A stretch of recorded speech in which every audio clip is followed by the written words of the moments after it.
less than a handful of megacorporations dominate every aspect of our lives.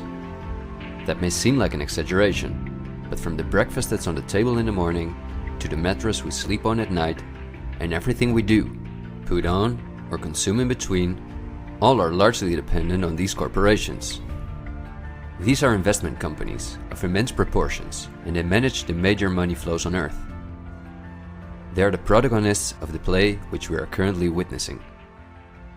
So as not to take up too much of your time, I've summarized the most important information as briefly as possible. How does it work? Let's take as an example a company like PepsiCo, which is the parent company of many of the most popular soft drinks and snacks in the world. There appear to be many different competing brands, but they all come from the factories of a small number of corporations that together have a monopoly on the industry.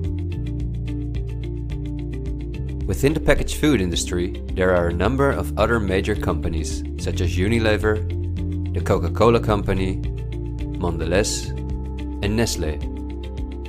On this image, you see that virtually every well-known brand in the packaged food industry belongs to one of these corporations. You can easily get this kind of information. You can verify it on the websites of the relevant brands or on Wikipedia.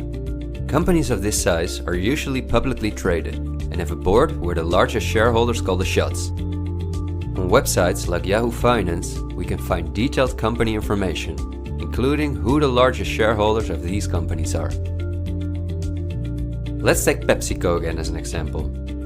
We see that 73.14% of the shares are held by no less than 3,379 institutional investors.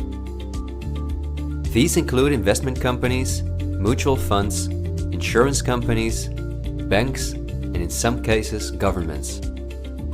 Let's look at who the largest institutional investors of PepsiCo are. As you can see, just 10 out of the 3,379 investors account for almost 1/3 of all shares. The combined share capital of these top 10 has a value of approximately $60 billion. But of those 10 investors, 3 own more shares than the remaining 7.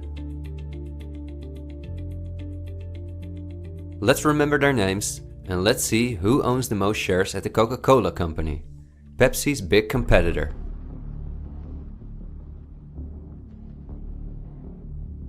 We see that just like with PepsiCo, the majority of the shares are held by institutional investors. Let's look at the top 10 and start with the last one of them. 4 out of these 6 institutional investors we also saw at the last 6 of PepsiCo. These are Norton Trust, JP Morgan Chase, Geode Capital Management, and Wellington Management. Now, let's look at the 4 largest shareholders. 3 of these we also saw in the top 4 at PepsiCo. They are BlackRock, Vanguard, and State Street. And there's another one, Berkshire Hathaway.